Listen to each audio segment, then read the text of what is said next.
partir de demain, la vaccination sera ouverte à toutes les personnes âgées de plus de 55 ans. Annonce du ministre de la Santé, Olivier Véran, dans le journal du dimanche. Une ouverture plus large possible grâce, selon lui, à 2 vaccins, l'AstraZeneca et le Janssen. Celui-ci sera livré en France à partir de la semaine prochaine. 200 000 doses doivent arriver avec une semaine d'avance, se félicite le ministre. Et pour ce qui est du délai entre 2 doses des vaccins à ARN messager, le Pfizer et le Moderna, il va pouvoir être allongé à 42 jours au lieu de 28.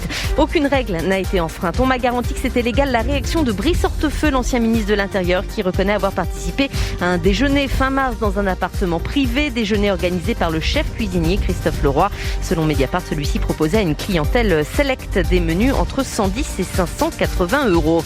Des enveloppes exceptionnelles, le déplafonnement du régime d'indemnisation des calamités agricoles. Les annonces de Jean Castex hier en Ardèche, le Premier ministre auprès des agriculteurs frappés par la vague de froid cette semaine.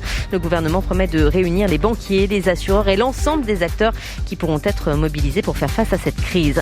2 erreurs de procédure à l'origine de la remise en liberté de l'auteur présumé de l'incendie de Courchevel en janvier 2019.